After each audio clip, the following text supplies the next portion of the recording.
Right පුතේ අපි මේ හදන්නේ තාපය දෙවෙනි කොටස සාකච්ඡා කරන්න. ඉතින් දැන් අපි තාපය ගැන මුල් දේවල් උෂ්ණත්ව මිතියේ යටතේ මුල් දේවල් ටික කතා කරගෙන ආවා.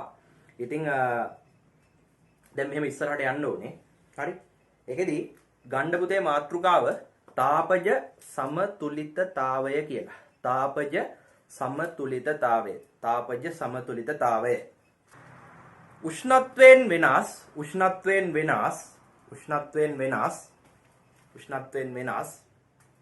වස්තු දෙකක් එකිනෙක ස්පර්ශ කර තැබූ විට තාප හුවමාරුවක් සිදු වී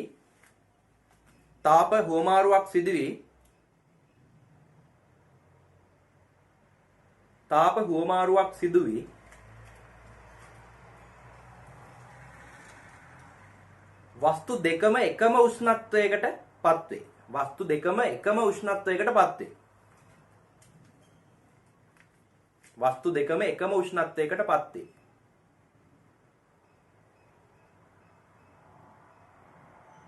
එවිට එම වස්තු දෙක තාපජ සමතුලිතතාවයේ පවතී යයි කියනු ලැබේ.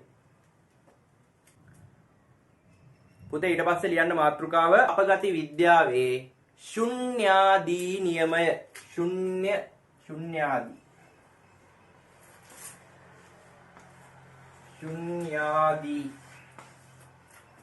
තාපගති විද්‍යාවේ ශුන්‍යාදී නියමය කියලා ලියන්න මාතෘකාව.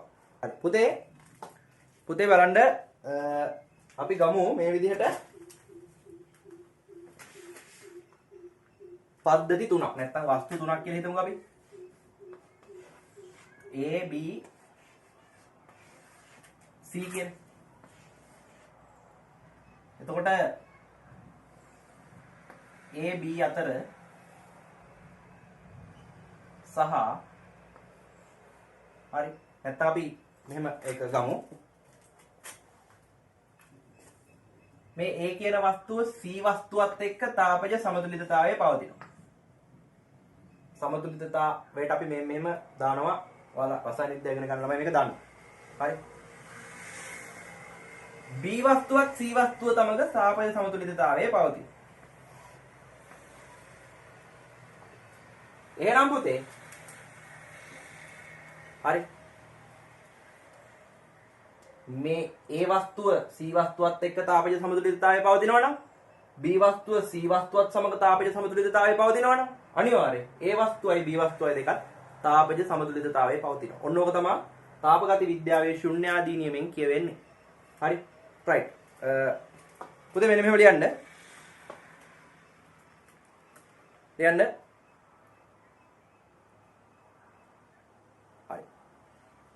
තාපජ සමතුලිතතාවය යනුවෙන් අදහස් වනුයේ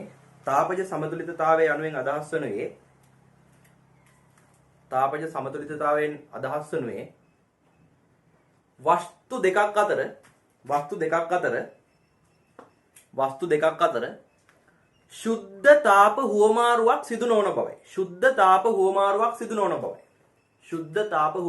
සිදු නොවන බවයි. හරි.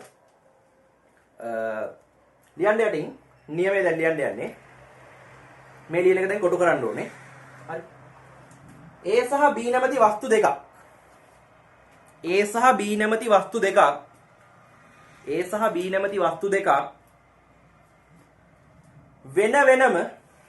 වෙන වෙනම C වස්තුවක් සමග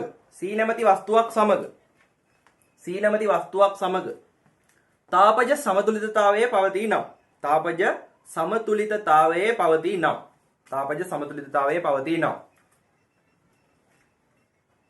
එම A හා B වස්තු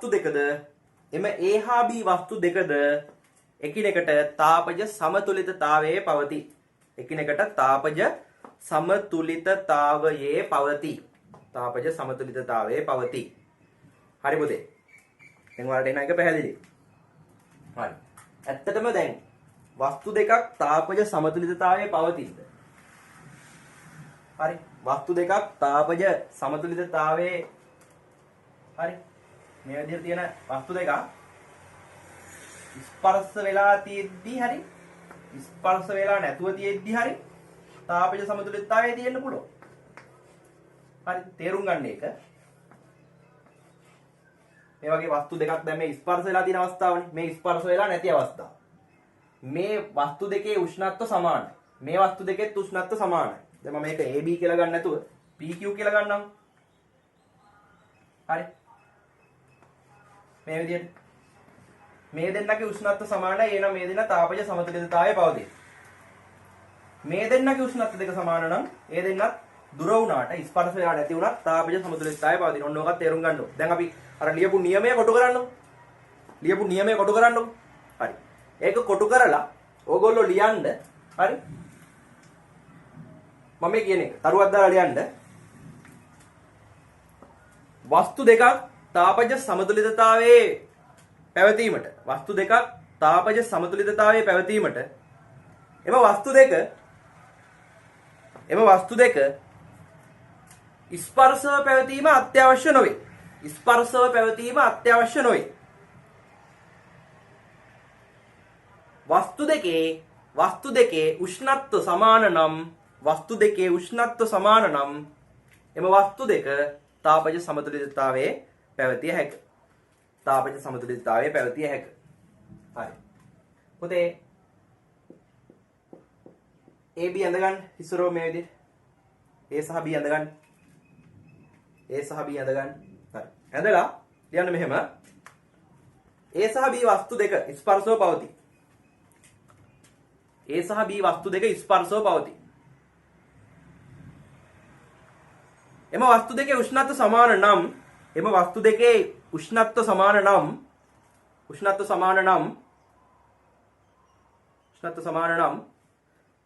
වස්තු දෙක තාපජ සමතුලිතතාවයේ පවතී. වස්තු දෙක තාපජ සමතුලිතතාවයේ පවතී. හරි. ඊට පස්සේ යටි ලියන්න මේ දෙක ඇඳ ගන්නකො. P සහ Q ඇඳ ගන්නකො. හරි. ලියන්න පුතේ මෙහෙම. ලියන්න. P සහ Q වස්තු දෙක එකිනෙකට දුරස්ව පවතී. P සහ Q වස්තු දෙක එකිනෙකට දුරස්තව පවතී.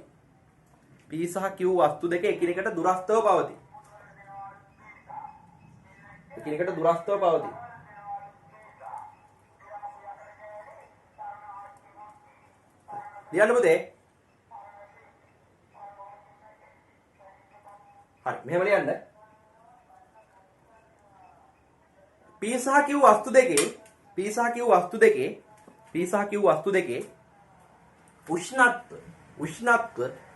උෂ්ණත්ව සමාන නම් එම වස්තු දෙකද තාපජ සමතුලිතතාවයේ පවතී.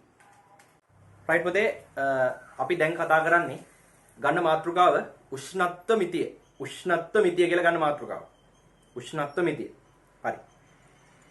ලියන්න පුතේ විශ්වයේ පවතින විවිධ උෂ්ණත්ව මිනුම් කිරීම උෂ්ණත්ව මිතිය නම්බේ. හරි. ලියන්න පුතේ මෙන්න මෙහෙම තරුවක් දාලා ලියන්න. උෂ්ණත්වය සටහන් කිරීමේදී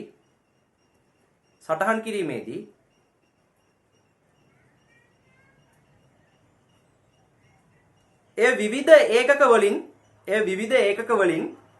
සටහන් කරනු ලැබේ.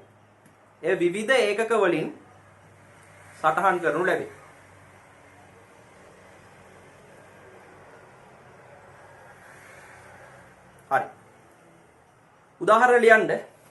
සෙල්සියස් අංශක වරහන් ඇතුලේ ලියන්න. ඊට පස්සේ C අකුර අංශකත් එක්ක. ඊට පස්සේ ෆැරන්හයිට් අංශක F අකුර ලියන්න. අංශක දාන්න. ඊට පස්සේ පුතේ කෙල්වින් එකට අංශක කියන්නේ අපි කෙල්වින් පරිමාණය එහෙම කියන්නේ. හරි. සෙල්සියස් අංශක, ෆැරන්හයිට් අංශක, ඊළඟට කෙල්වින් පරිමාණය. හරි. ඔන්න ඔය තුන දාගන්න. හරි. දැන් එතකොට ඔන්න ඔය සෙල්සියස්, ෆැරන්හයිට් සහ කෙල්වින් කියන වගේ තමයි ප්‍රධාන වශයෙන්ම අපි උෂ්ණත්වය මිනුම් කරන්නේ. මනින්නේ. හරි. දැන් මෙන්න මෙහෙම තේරුම් ගන්න දෙයක් තියෙනවා. හරිද? උෂ්ණත්වය දැන් අපි දන්නවනේ එක්ක සෙල්සියස් වලින් මයින්න පුළුවන්, එහෙම නැත්නම් ෆැරන්හයිට් වලින් මයින්න පුළුවන්, එහෙම නැත්නම් කෙල්වින් වලින් මයින්න පුළුවන්. හරි. දැන් අපි මේ වෙනකොටත් ඒක දන්නවා. දැන් අපි මෙතනදී ඒක සටහන් කරගත්තා. ඉතින් අපි දැන් ඊළඟට කරන්න ඕනේ. හරි. මෙන්න මේ උෂ්ණත්වය මනින්නේ කොහොමද කියන එක ගැන අදහසක් ගන්න ඕනේ. දැන් ඔක ලේසි නෑනේ. හිතන්නකෝ. ඔයගොල්ලෝ කල්පනා කරලා බලන්න. දැන් අපි ගත්තොත් මොකක් හරි දිගක් මයින්ඩ්. දිගක් මයින්ඩ් ගත්තොත් අපි පාවිච්චි කරනවා මොනවද? අපිට පාවිච්චි කරන්න පුළුවන් මීටර් කෝදුව, අඩි කෝදුව, එහෙම නැත්නම් ඊට එහා ගිහිල්ලා වර්නියර් කැලිපරය, ඕනනම් තව චලාන් වීක්ෂය, මයික්‍රොමීටර් ස්ක්‍රූ ප්‍රමාණය, ගෝලමානය ඔය වගේ එකක් පාවිච්චි කරේ. ඒ වගේ ඒ දිග මැනීම සඳහා භාවිතා කරන උපකරණ ටිකක් තියෙනවා. හරි. ඒ වගේම ස්කන්ධය මනින්න ගත්තොත් ඒත් එහෙමයි. නේද? ඉලෙක්ට්‍රොනික තුලා තියෙනවා, රසායනික තුලා තියෙනවා, ඒ කියන්නේ සිව් දඩු තුලා, තෙ දඩු තුලා.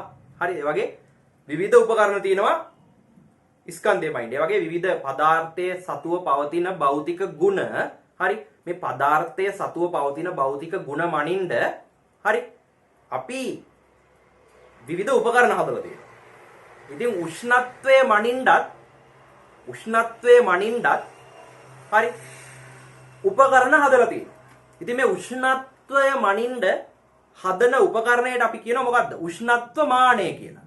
උෂ්ණත්වයේ මැනීම සඳහා හරි හදන උපකරණයට අපි කියනවා උෂ්ණත්ව මානය කියලා. හරි. දැන් ඇත්තටම හිතන්නකො යම් කිසි ස්ථානයක උෂ්ණත්වය මැන ගන්න ඕනේ. ඒක නිකන් දිගක් පළලක් ස්කන්ධයක් ගන්නවා වගේ කරන්න පුළුවන් වැඩක් නෙවෙයිනේ. හරි. දැන් දිග මනින එක ගමුකෝ. දැන් අපිට දැක්කහම පේනවා පුතේ. හරි. මේකයි ගත්තාම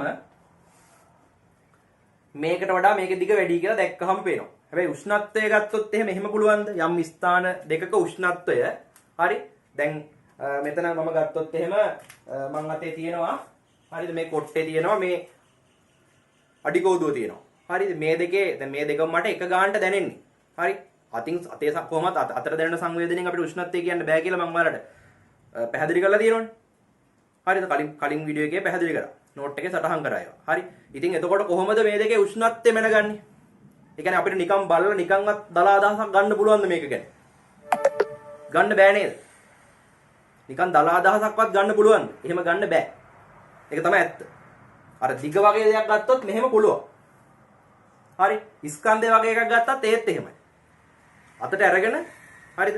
මේකේ ස්කන්ධය වැඩි මේකේ ස්කන්ධය අඩුයි කියලා අපිට කියන්න පුළුවන්. හැබැයි උෂ්ණත්වය කියන එක එහෙම කරන්න බෑ. හරි. එහෙනම් උෂ්ණත්වය මනින්නේ කොහොමද? හරි. උෂ්ණත්වය මනින්නේ කොහොමද? හරි. ඒ කියන්නේ දැන් උෂ්ණත්වය මනින්න විදිහක් තියෙන්න එපා. ඒතොර මේ විදිහට අනුවනේ උපකරණය හදන්න ඕනේ. දැන් අපි උෂ්ණත්ව මාන ගැන කතා කරන්න කලින් උෂ්ණත්වය මනින්නේ කොහොමද කියලා කතා කරන්න ඕනේ. හරි. යම් පද්ධතියක උෂ්ණත්වය මනින්නේ කොහොමද කියන එක ගැන කතා කරන්න ඕනේ. හරි. අන්න එතනදී වැදගත් වෙනවා පුතේ එක් දෙයක් ඒ තමයි උෂ්ණත්ව මිතික ගුණය කියන එක. මොකද්ද? උෂ්ණත්ව මිතික ගුණය කියන එක වැදගත් වෙනවා. හරි.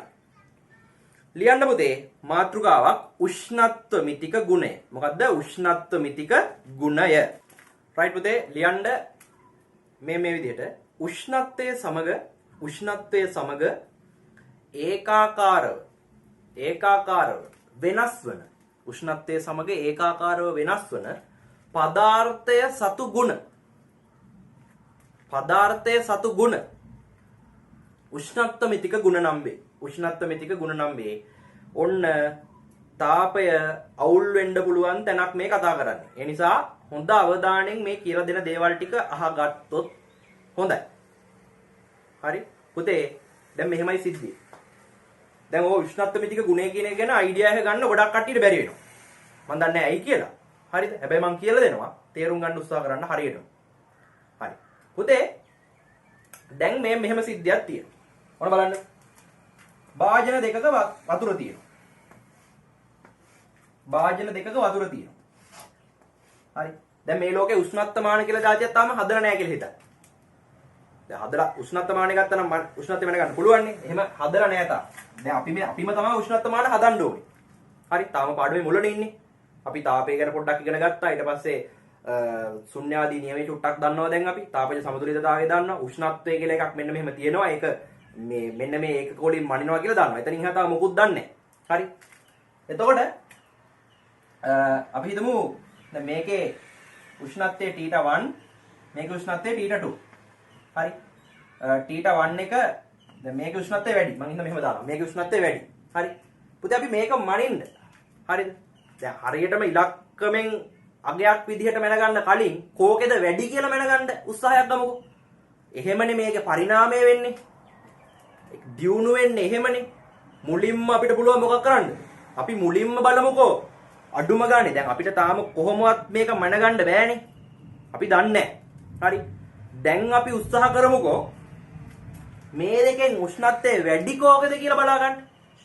මේ දෙකෙන් උෂ්ණත්වය වැඩි කෝකෙද කියලා බලා ගන්න. ඒ කියන්නේ හරියටම අගයක් විදිහට සටහන් කරන්න කලින් අඩුම ගානේ මේ වගේ දෙන්නෙක් දුන්නහම ඒ දෙන්නගෙන් මොකාගේ උෂ්ණත්වය අඩු මොකාගේ උෂ්ණත්වය වැඩි කියලා හරි තීරණය කරගන්න විදිහ. අපි බලමුකෝ. හරි. ඉතින් ඒ සඳහා අවශ්‍යයි මොකද්ද? ඒ සඳහා අවශ්‍යයි මොකද්ද? සරලවම කියනවා නම් උෂ්ණත්වමානයක්. උෂ්ණත්වමානයක් අපි හදා ගන්න ඕනේ. ඉතින් උෂ්ණත්වමානයක් හදාගන්න නම් මොකක් ඕනේද? අන්න අර උෂ්ණත්වයේ සමග ඒකාකාරව වෙනස් වෙන පදාර්ථයේ සතුව පවතින ගුණයක් මම පාවිච්චි කරන්න ඕනේ. ඒ කියන්නේ උෂ්ණත්ව මිතික ගුණයක් පාවිච්චි කරන්න ඕනේ පුතේ. ඒ කියන්නේ ඔයාලා විද්‍යාගාරයේදී භාවිතා කරනවා නම් මොකක් හරි උෂ්ණත්වමානයක්. හරිද? මේ වීදුරු රසදිය උෂ්ණත්වමානය විතරක් නෙමෙයි. හරි තව උෂ්ණත්වමාන වර්ග තියෙනවා. ඒ මොනම උෂ්ණත්වමානය පාවිච්චි කරත් ඒ හැම උෂ්ණත්වමානයකටම තියෙනවා උෂ්ණත්ව මිතික ගුණයක්. යම් උෂ්ණත්ව මිතික ගුණයක් පදනම් කරගෙන තමයි මොකක් කරලා තියෙන්නේ? ඒ උපකරණය මේ නිෂ්පාදනය කරලා තියෙන්නේ. හරි. දැන් මම නිෂ්පාදනය කරන්න හදන්නේ උෂ්ණත්වමානයක් නිකන් සරල එකක්. ඔයාලට දෙයක් තේරුම් කරලා දෙන්න මේ. ඒ කියන්නේ උෂ්ණත්ව මිතික ගුණය කියන්නේ මොකක්ද කියලා. හරි. දැන් මම මෙතන උත්සාහ කරන්නේ උෂ්ණත්ව මිතික ගුණය කියන එක පැහැදිලි කරන්න. හරි. පුතේ උෂ්ණත්ව මිතික ගුණයක් විදිහට මම දකිනවා පදාර්ථයේ පවතින එක් ගුණයක්. හරි. පදාර්ථයේ පවතින එක් ගුණයක් මම නිරීක්ෂණය කරනවා. හරි. පුතේ මම දකිනවා දැන් උෂ්ණත්ව මිතික ගුණයක් කියන්නේ මොකක්ද කියන්නකෝ? උෂ්ණත්වයත් එක්ක ඒකාකාරව වෙනස් වෙන්න ඕනේ. හරි. මම දකිනවා ප්‍රසාරණය කියන එක. ද්‍රවයක ප්‍රසාරණය කියන එක දකිනවා. හරි. ද්‍රවයක ප්‍රසාරණය කියන එක මම දකිනවා. මම දන්නවා උෂ්ණත්වය වැඩි කරනකොට ද්‍රව ප්‍රසාරණය වෙනවා කියලා. උෂ්ණත්වය අඩු වෙනකොට හරි තාපය දැන් මේ බලන්න. මේ විදිහට මොකක් හරි නලයකට හරි මොකක් හරි නලයකට මම මේ විදිහට මොනවා හරි පුරවනවා. අපි හිතමු රසදිය කියලා. පුරවලා තියෙනවා. හරි. මේ විදිහට මම මේ නලයට රසදිය පිරෙවුවා. මේ ඇතුලේ රසදිය තියෙනවා. හරි. රසදිය පිරෙව්වේ. එතකොට මම මේ නලය රත් කරනකොට මම අත්විදිනවා. හරි. රත් කරනවා කියන්නේ පුතේ තාපය සපයනවා කියන එකනේ. ඔයාලා දන්නවා පද්ධතියකට තාපය සැපෙයියොත් අනිවාර්යෙන් උෂ්ණත්වය ඉහළ යනවා කියලා. පද්ධතියකට තාපය සැපෙනකොට උෂ්ණත්වය ඉහළ යනවා. දැන් මම මේ පද්ධතියේ යටින් තාපය සපයනකොට මේ පද්ධතියේ ඇතුලේ තියෙන මෙන්න මේ රසදිය වල උෂ්ණත්වය ඉහළ යනවා. අපිට නිරීක්ෂණය කරන්න පුළුවන් මොකද්ද? මේ රසදිය කඳ දැන් උෂ්ණත්වය තාපය සපයගෙන යනකොට ඒ කියන්නේ උෂ්ණත්වය වැඩි වීගෙන යනකොට ප්‍රසාරණය වෙනවා.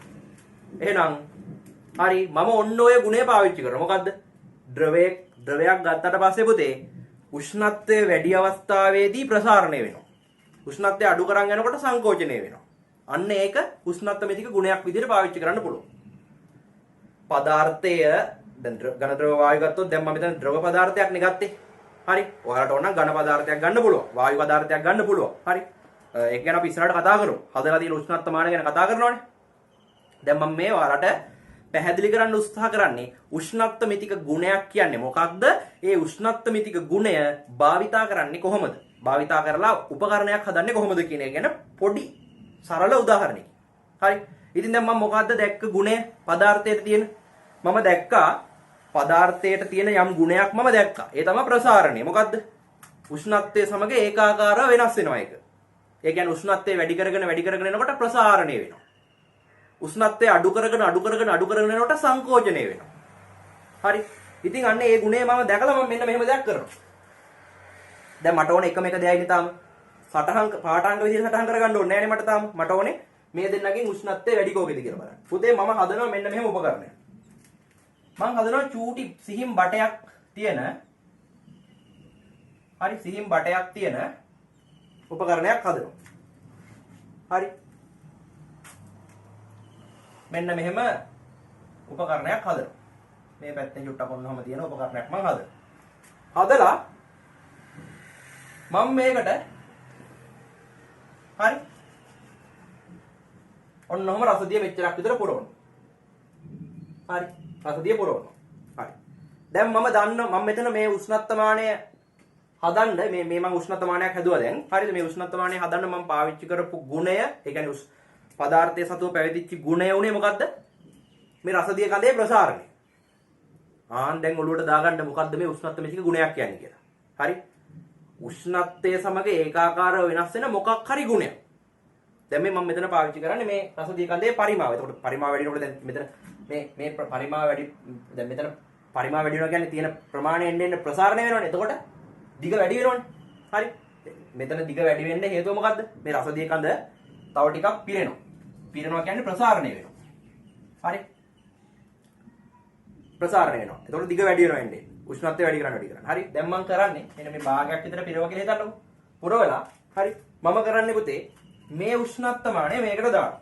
දැන් මේ රසදිය පුරවලා තියෙන දිග අපි ගමු L කියලා. හරි? දැන් මම මේ අද උෂ්ණත්වමානය පාවිච්චි කරලා මම කරන්න යන්නේ මේ දෙන්නගෙන් කෝකේද උෂ්ණත්වය වැඩි කියලා පෙන්වන්න යන්නේ. හරි. අදපු එක මම මේකට දානවා. මේකට දාපුවාම මේ T1 උෂ්ණත්වයක් නේ තියෙන්නේ. පුතේ දැන් උෂ්ණත්වයට අදාළව හරි අපි හිතමු මේ L1 එක හරිද? මේක ඇතුලේ දැන් තව ටිකක් උඩට ගියා. හරි. දැන් L1 මේ L1 දැන් කියන්නේ L ට වඩා වැඩි. L1 තියෙන මෙන්න මේ හරි. හරි. L1 තියෙන මේ හරි. මේ ඒ කියන්නේ මොකක්ද උනේ? නිකන් කාම උෂ්ණත්වය නිකන් මේක දැන් එළියේ තියලා තියෙනකොට කාම උෂ්ණත්වයනේ තියෙන්නේ. එතකොට එහෙනම් කාම උෂ්ණත්වයට වඩා මේකේ උෂ්ණත්වය වැඩි කියලා අපිට කියන්න පුළුවන්. ඇයි? මේ ප්‍රසාරණය වුණා. හරි. ඊට පස්සේ මම මේකම අරගෙන ආපහු එළියෙන් තියලා මේ තත්ත්වෙට නිකන් ඉඳලා ආයෙ මේකට දානවා. මේකට දානවා. හරි. මේකට දාපුවම පුතේ මේ හරියට නකම්ම ප්‍රසාරණය වෙලා. දැන් දිග L2. දැන් දිග L2. හරි. දැන් දිග L2 බලන්නකො. හරි. L2 වෙලා. L2 තියෙන්නේ මේ හරි උඩ. එතකොට ඒ කියන්නේ උෂ්ණත්වය වැඩි මෙයායි කියලා පැහැදිලි. ඇයි දැන් අපි දන්නවා අර රසදිය කඳ ඒ රසදිය කඳේ ප්‍රසාරණය වැඩි වෙන්නේ උෂ්ණත්වය වැඩි වෙනකොට. මෙයා තුල දාලා තියෙද්දි දැන් එළියේ තියෙද්දි L. හරි. මේකට දැම්මහම L1 වෙනවා. ඒ කියන්නේ ටිකක් ප්‍රසාරණය වෙලා. ඒකෙන් ඔප්පු වෙන මොකද්ද? එළියේ තියෙන يعني නිකන් මේ බාහිර දැන් මේ මම ගත්තොත් මම ඉන්නේ කාම උෂ්ණත්වය යටතේ. හරි. මේ අපි බාහිර පරිසරයේ ඉන්නකොට අපි කියන්නේ කාම උෂ්ණත්වය කියලා එක. හරි. ඒක කාම උෂ්ණත්වය යටතේ තියෙද්දි L. ඊට පස්සේ මේකට දාපුවාම L1 වුණා. ඒ කියන්නේ L ට වඩා ටිකක් වැඩි වුණා. ඇයි වැඩි වුනේ? කාම උෂ්ණත්වයට වඩා මේකේ උෂ්ණත්වය වැඩි. ඊට පස්සේ මම ආපහු එළිය අරන් තියලා මේ ගානට එනකන් තියලා ආයෙ මේකට දැම්මා. දානකොට L2 වුණා. හරි. L1 ටත් වැඩි L2. ඒකෙන් ඔප්පු වෙනවා T1 උෂ්ණත්වයට වඩා T2 උෂ්ණත්වය ලොකුයි කියලා. මෙයාගේ තියෙන ජලයේ උෂ්ණත්වයට වඩා මෙයාගේ තියෙන ජලයේ උෂ්ණත්වය වැඩි කියලා මම දැන් මැන්න. ඒ කියන්නේ මම උෂ්ණත්වය මැන්න. උෂ්ණත්වය මැන්නේ මොකෙන්ද? උෂ්ණත්වමානය. දැන් ඒකෙදි මම පාවිච්චි කරපු ගුණය මොකද්ද? උෂ්ණත්වමිතික ගුණයක්. මොකද්ද? අර රසදිය කඳේ ප්‍රසාරණය. බලන්න රසදිය කඳේ ප්‍රසාරණය වෙනස් වීම මගින් මට උෂ්ණත්වය ගැන ඔයාලට මැනලා දෙන්න පුළුවන්. උෂ්ණත්වය මැනින්න පුළුවන් මට. රසදිය කඳේ ප්‍රසාරණය පාවිච්චි කරලා මම උෂ්ණත්වය මැන්නා. හරිද? දැන් ඒක යම් සරල මට්ටමක්. දැන් මෙතනින් ඉස්සරහට අපිට පුළුවන් ක්‍රමාංකණය කරගෙන හරි ක්‍රමාංකණය කරගෙන අගයක් විදිහට මොකද කියන්නේ. දැන් ඒක අපි ඉස්සරහට කතා කරනවා. හරි මම හිතනවා එනවා පැහැදිලි කියලා උෂ්ණත්වමිතික ගුණය කියන්නේ මොකක්ද කියලා. හරි දැන් අපි උෂ්ණත්වමිතික ගුණ ගැන කතා කරනවා. හරි මේ මම කියපු එකක් ඔය උෂ්ණත්ව මිතික ගුණයක් මම දැන් මේකෙදි පාවිච්චි කරේ. ඒ වගේ ඉදිරියේදී තව උෂ්ණත්ව මිතික ගුණ ගැන දැන් මම කියනවා. හරි. පොඩි අවුලක් තියෙනවා. අවුල තමයි ඔය එහෙම ලේසියෙන් උෂ්ණත්ව මිතික ගුණ හොයාගන්න නෑ. මොකද්ද? උෂ්ණත්වයේ සමග පුතේ ඒකාකාරව විචලනය වෙන්න බෑ මේක. තේරුණාද? උෂ්ණත්වයේ සමග ඒකාකාරව. ඒ කියන්නේ උෂ්ණත්වයේ වැඩි වෙද්දි වෙනස් වෙන්න ඕනේ, අඩු වෙද්දිත් වෙනස් වෙන්න ඕනේ. ඒකාකාරව වෙන්න ඕනේ වැඩි. හරි. ඉතින් ඒක එහෙම ලේසියෙන් හරි වෙයිද? ඒ කියන්නේ මෙහෙම වෙන්න ඕනේ. සරලවම කියනවා. මේ ප්‍රස්ථාරයක් ඇඳොත් එහෙම මොකක් හරි කමන්නේ උෂ්ණත්ව මිතික ගුණය කියන එක මෙන්න මේ x අක්ෂයේ දානකොට උෂ්ණත්වය හරි x අක්ෂයේ උෂ්ණත්වය දානකොට y අක්ෂයේ උෂ්ණත්ව මිතික ගුණය තියෙනවනේ. උෂ්ණත්ව මිතික ගුණය. හරි. එතකොට මෙන්න මෙහෙම තියෙන්න ඕනේ පුතේ. y = mx ප්‍රස්ථාරයක්. ඒ කියන්නේ උෂ්ණත්වය වැඩි වෙනකොට උෂ්ණත්ව මිතික ගුණයත් ඒත් එක්ක ওই විදිහට විචලනය වෙන්න ඕනේ. හරි. මේ විදිහේ ප්‍රස්ථාරයක් තියෙන්න ඕනේ. තේරුණාද? ඉතින් මෙහෙම ප්‍රස්ථාරයක් තිබ්බේ නැත්නම් මේ විදිහේ රේඛීය ප්‍රස්ථාරයක් තිබ්බේ නැත්නම් ඒක එච්චරම සුදුසු උෂ්ණත්ව මිතික ගුණයක් නෙමෙයි. තේරුණාද? හරි. ඒ කියන්නේ අර ක්වොලිටි අඩු වෙනවා. අපි වයින් එකේ. හරි. දැන් අපි එක ගැන කතා කරමු. රයිට්. පුතේ හරි.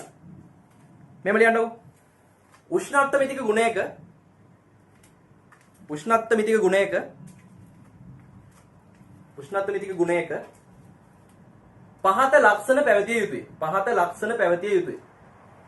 පහත ලක්ෂණ පැවතිය යුතුයි. හරි. ලියන්න අංක 1.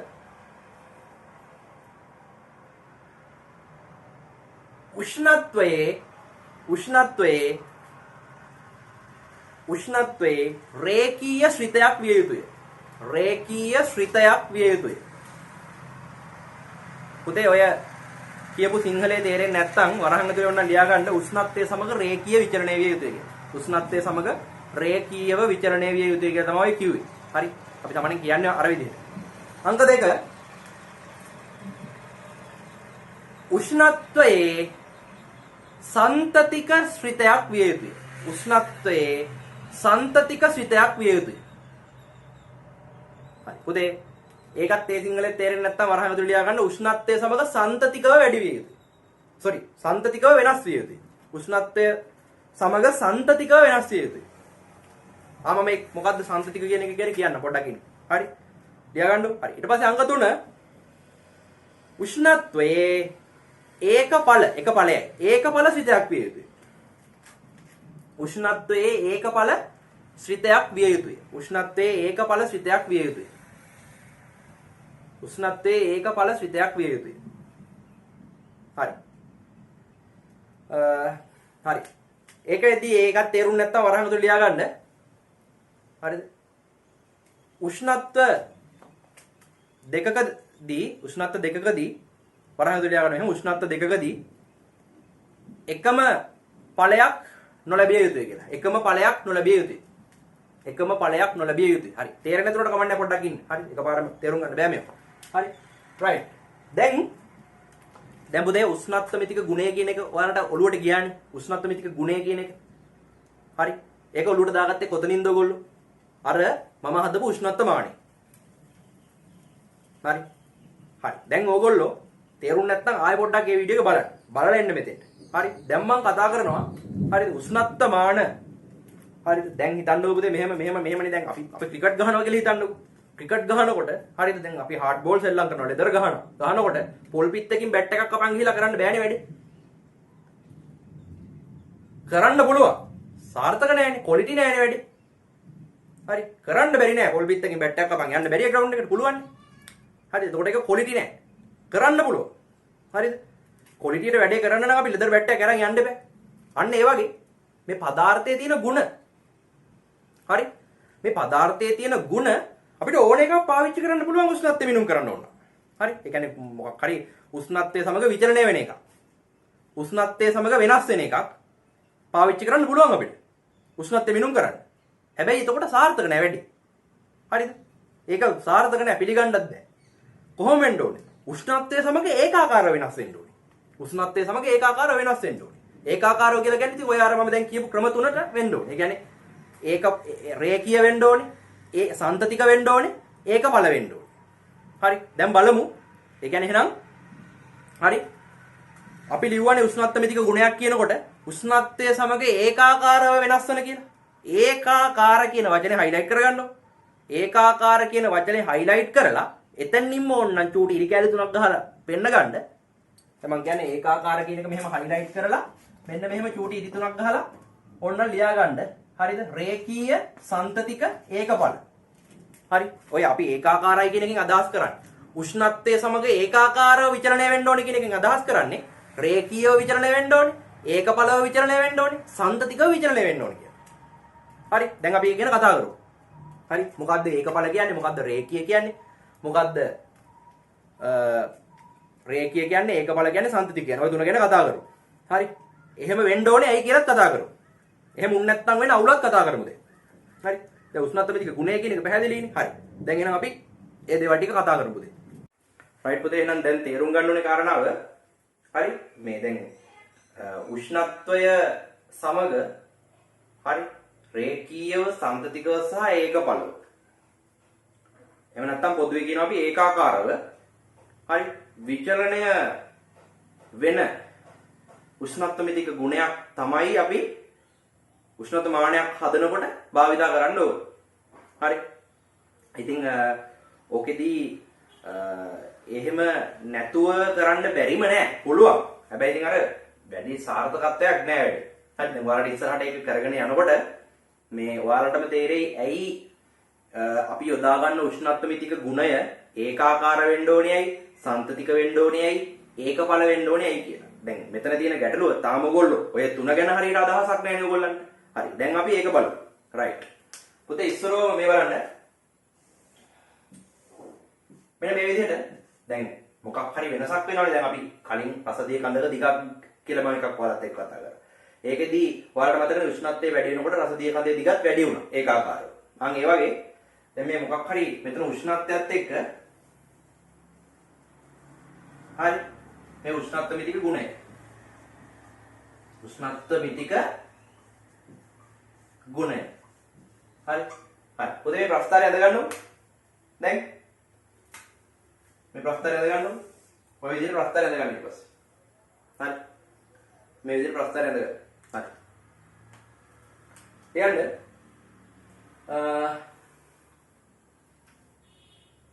හරි යටින් ලියන්න. රයිට්. උෂ්ණත්වමිතික ගුණයක තිබිය යුතු අවශ්‍යතා තුනම තෘප්ත කරන උෂ්ණත්වමිතික ගුණයක්. උෂ්ණත්වය සමග විචලනය විය යුතු ආකාරය ඉහත ප්‍රස්ථාරයේ දැක්වේ. උෂ්ණත්වය සමග විචලනය විය යුතු ආකාරය ඉහත ප්‍රස්ථාරයේ දැක්වේ. හරි. රයිට්. මේ විදිහට තියෙන්න ඕනේ. ඒතකොට මේක ඒකාකාරයි. හරි. සන්තතිකයි ඒකඵලයි. හරි. දැන් අපි බලමු ඔය ඒකාකාර නොවන ඒවා මොනවද? හරි. ඒ ඔක්කොම ටික අපි බලමු. හරි. පොතේ රයිට්. ලියන්න මෙන්න මෙහෙම. පහත දක්වා ඇත්තේ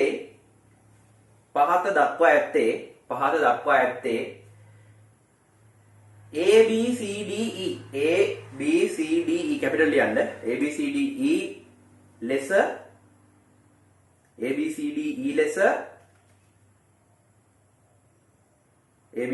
ලෙස යොදා ගන්නා ලද උෂ්ණත්වමිතික ගුණ පහකි. A B C D E උෂ්ණත්වමිතික ගුණ පහකි. ඒවා උෂ්ණත්වය සමග විචලනය වන ආකාරය ප්‍රස්ථාරවල දක්වා ඇත.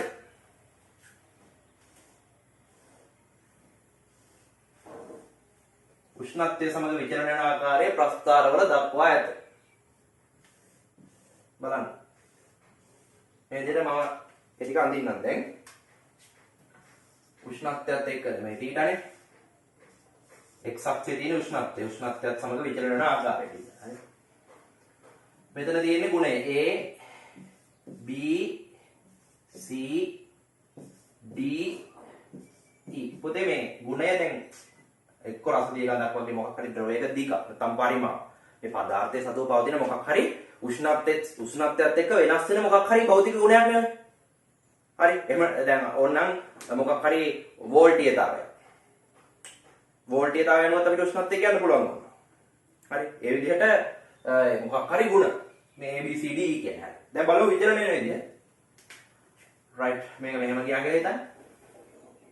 right මේක මෙන්න මෙහෙම ගියා. හරි. මේකේ විචලනය මෙන්න මෙහෙමයි. හරි.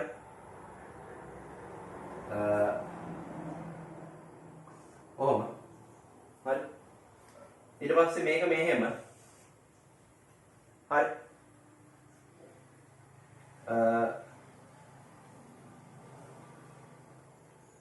ඊළඟට මේක මෙහෙම.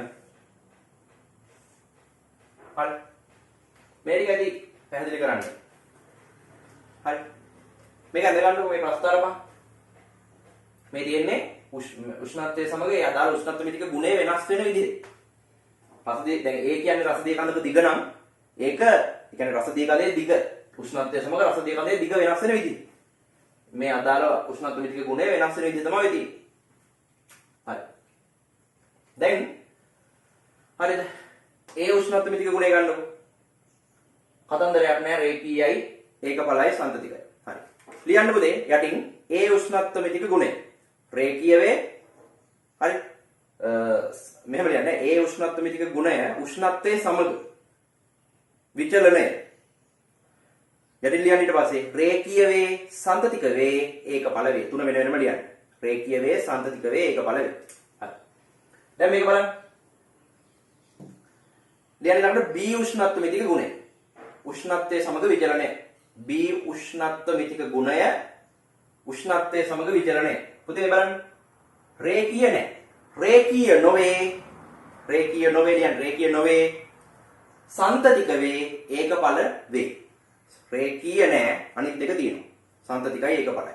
හරි. තාම තේරෙන්නේ නැහැ. දැන් ඕම් පළවෙනි එකෙන් දෙවෙනි එකට එනකොට රේඛීය නොවේ කියන එක තේරුණානේ. රේඛීය නොවේ කියන එක තේරුණා. හරි. මේක රේඛීය නැහැ. තේරුණානේ මේ රේඛාවක් නෙමෙයි. හරිද? මේ රේඛාව කියන්නේ සරල රේඛාවක් නෙමෙයි වක්‍ර රේඛාවක් තියෙනවා. ඒක රේඛීය නැහැ. විචලනයේ රේඛීය නැහැ. හරි. එතකොට හරි. මේක ගන්න. පුතේ මේක ලියන්න C උෂ්ණත්ව මිතික ගුණය C උෂ්ණත්ව මිතික ගුණය C උෂ්ණත්ව මිතික ගුණය හරි. C උෂ්ණත්ව මිතික ගුණය ලියන්න රේඛීය උෂ්ණත්වයේ සමග විචලනය. උෂ්ණත්වයේ සමග විචලනය. C උෂ්ණත්ව මිතික ගුණය උෂ්ණත්වයේ සමග විචලනය. රේඛීය වේ. ඒ කියන්නේ රේඛීයයි සරල රේඛීයයි. රේඛීය වේ. ඒකඵල වේ. සන්තතික නොවේ. සන්තතික නොවේ. මේ බලන්නකො. ඔයාලට පේනවා මෙතන මේ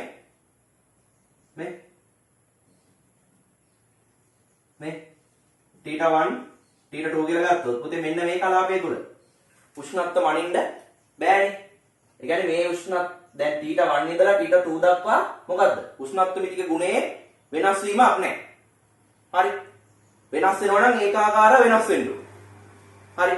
හිතන්නකෝ දැන් සෙල්සියස් අංශක බිඳුවේ ඉඳන් 40ක් වගේ යනකම් උෂ්ණත්ව මිතික ගුණය වෙනස් වෙනවා උෂ්ණත්වයේ සමග. ඊට පස්සේ 40 ඉඳලා ආය 80ට වගේ යනකම් උෂ්ණත්ව මිතික ගුණය වෙනස් වෙන්නේ නැහැ. හරි. ඊට පස්සේ ආපහු 80 ඉඳලා වෙනස් වෙනවා. එතකොට දැන් මේක සන්තතික නැහැ. මැද නිකන් අර يعني මැද සමහර තැන්වල මනින්න බෑ.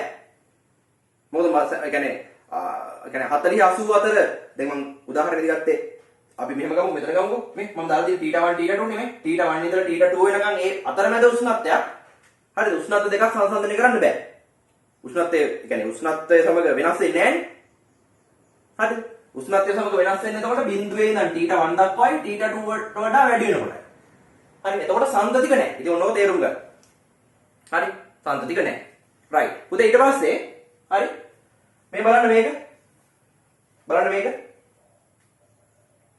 හරි හරි ලියන්න D උෂ්ණත්ව මිතික ගුණය උෂ්ණත්වය සමග විචලනය D උෂ්ණත්ව මිතික ගුණය උෂ්ණත්වයේ සමග විචලනය. D උෂ්ණත්ව මිතික ගුණය උෂ්ණත්වයේ සමග විචලනය. හරි. රේඛීය නොවේ. රේඛීය නොවේ. සන්තතික වේ. කැඩි කැඩි ඉන්නේ නැහැ සන්තතික වේ. වෙනස් වෙලානේ. රේඛීය නොවේ සන්තතික වේ ඒකඵල නොවේ. ඒකඵල නොවේ. අන්න දැන් මේකෙන් අපි තේරුම් ගන්නවා මොකද්ද? ඒකඵල නොවේ කියන එක. මේ බලන්න. දැන් පුතේ මෙන්න මේ වගේ තැනක් ගත්තොත් මේ මෙතන අපි ගමු θ නෝට් කියලා උෂ්ණත්වය.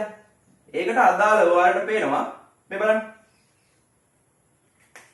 θ නෝට් උෂ්ණත්වයේදී හරිද? මේ D1 කියලා ගමු මේක. මෙතන D2 කියලා ගමු. බලන්නකො. මෙන්න මෙතනයි මෙතන. හරි. බලන්න.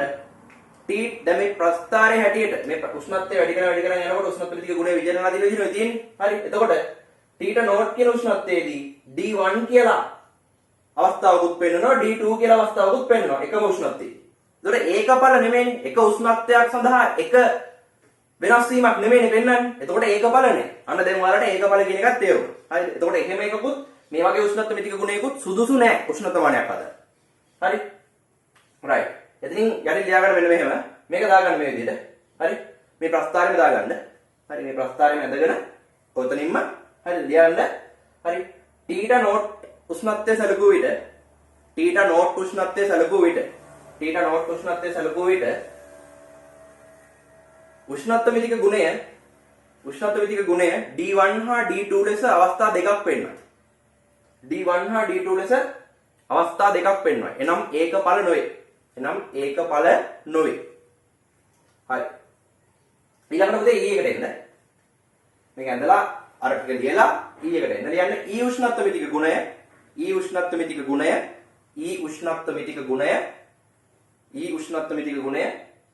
උෂ්ණත්වයේ සමග විචලනය. හරි. මේ රේඛීයයි. රේඛීය වේ. සන්තතික වේ. ඒකඵල නොවේ. හරි. ඒකඵල නොවේ. මේ බලන්න. ඒකඵල නොවේ කියන්නේ බලන්න.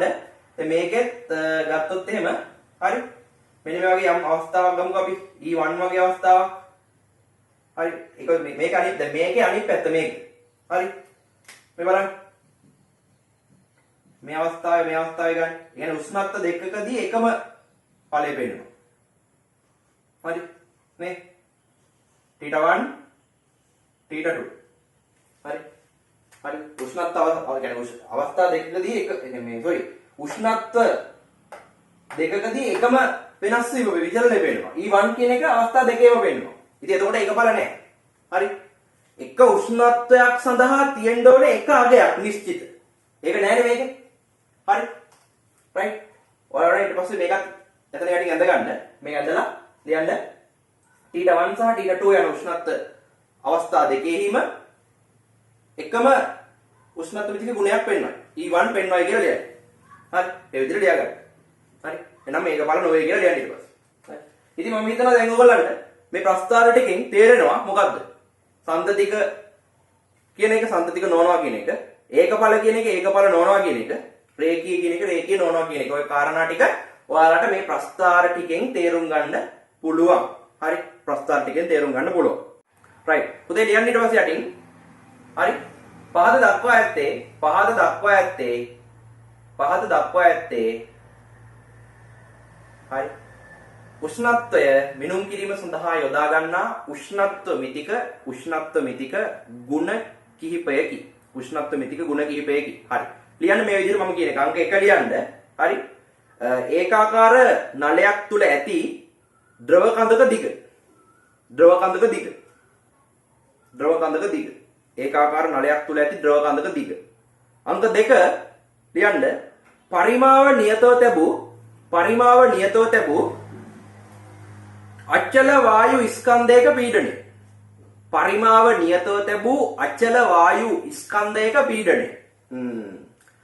වායු නියම වල දන්නවනේ උෂ්ණත්වය සමග එතකොට පීඩනය වෙනස් වෙනවා. පරිමාව නියතව. හරි. ඊළඟට පීඩනය නියතව තැබූ අචල වායු ස්කන්ධයක පරිමාව. හරි. පීඩනය නියතව තැබූ අචල වායු ස්කන්ධයක පරිමාව. වායු නියම මතක් කරගන්න. හරි. හරි. මේ පාඩමේ අපි වායු නියම කතා කරනවා. හරිද? පදාර්ථ මේ ඔයාලා රසායන විද්‍යාව ඉගෙන ගන්නවා වගේම වායු නියම අපි වායු නියම වල යම් කොටස් ටික. හරි? මේ ෆිසික්ස් වලත් කතා කරනවා. ඊට පස්සේ තාප විද්‍යුත් යුග්මයක විද්‍යුත් ගාමක බලය.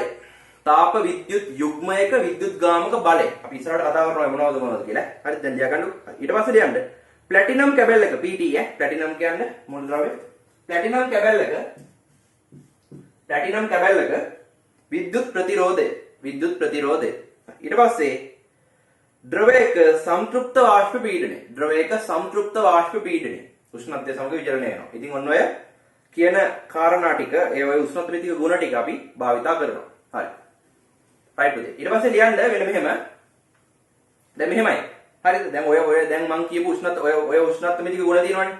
කියපු ඔය උෂ්ණත්වමිතික ගුණ යොදාගෙන උෂ්ණත්වමාන හදලා තියෙනවා. දැන් අපි මොනවද කියලා බලමු. හරිද? ඒ හැබැයි මෙහෙමයි. තේරුම් ගන්න. හරිද? මේ ලෝකේ හරිද? උෂ්ණත්වයේ සමග රේඛීයව සන්තතිකව ඒකඵලව හරි එක දිගටම උෂ්ණත්වය වැඩි කරගෙන යද්දී එහෙම විචලනය වෙන උෂ්ණත්වමිතික ගුණ හොයන්න නැහැ. හරි? ඒ කියන්නේ ඇත්තම කතාව තමයි ඔය දැන් කියපු ඔය උෂ්ණත්වමිතික ගුණ ටික තියෙන්නේ. ඔය උෂ්ණත්වමිතික ගුණ ටික යම් උෂ්ණත්ව පරාසයක තමයි රේඛීයව සන්තතිකව ඒකඵල වෙන්නේ. තේරුම් ගන්න ඒක. හරි?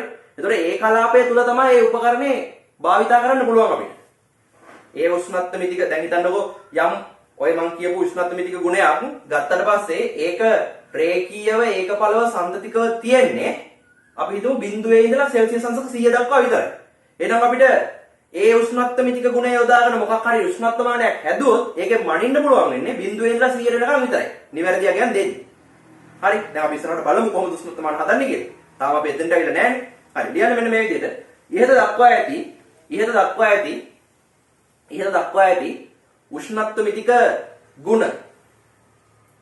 උෂ්ණත්වමිතික ගුණ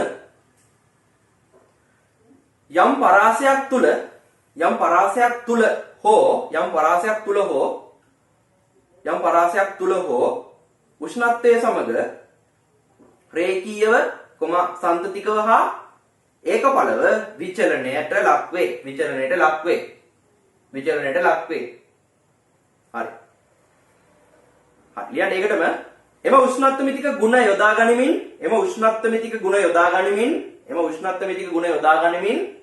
උෂ්ණත්වමාන සාදා ඇත.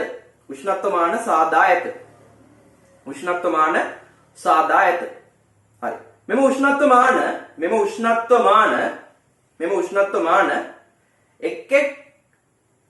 එක් උෂ්ණත්වමිතික ගුණයට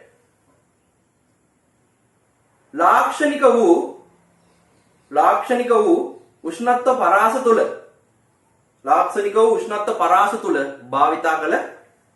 භාවිතා කර නිවැරදි පාඨාංක නැත්නම් නිවැරදි මිනුම් ලබාගත හැකි කියලා කියන්නේ. නිවැරදි මිනුම් ලබාගත හැකි. හරි. පුතේ ලියන්න ඊට පස්සේ මෙන්න මෙහෙම. හරි. පහත දක්වා ඇත්තේ එවැනි උෂ්ණත්වමාන වර්ග කිහිපයකි. හරි. ලියන්න පුතේ. වීදුරු තුල රසදිය උෂ්ණත්වමානය. හරි. ඊළඟට වීදුරු තුල මධ්‍යසාර උෂ්ණත්වමානය. ඊට පස්සේ නියත පරිමා වායු උෂ්ණත්වමානය. හරි. ඊට පස්සේ නියත පීඩන වායු උෂ්ණත්වමානය. හරි. ඊට පස්සේ තාප විද්‍යුත් යුග්මය. හරි. ඊළඟට තර්මිස්ටරය.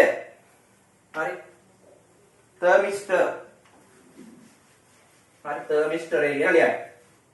නෙමෙයි.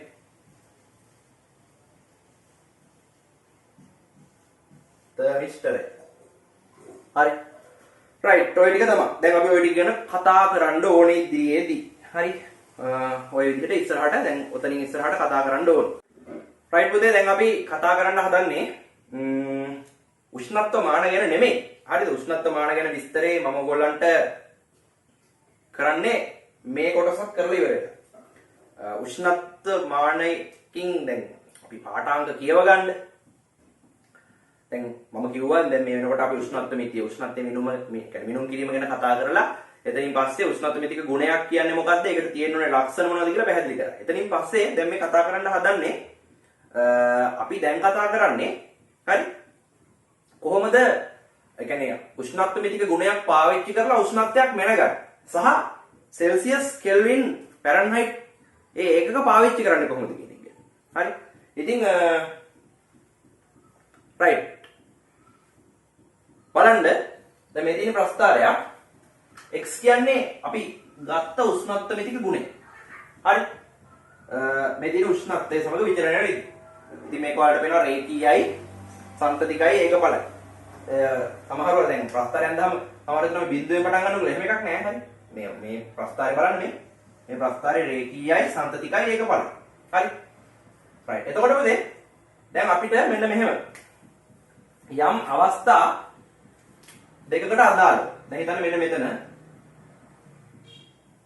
මේක අපි ගමුකෝ θ1 කියලා. θ1 ට අදාළව අපි දන්නවා උෂ්ණත්ව මිතික ගුණය x1 කියලා. හරි.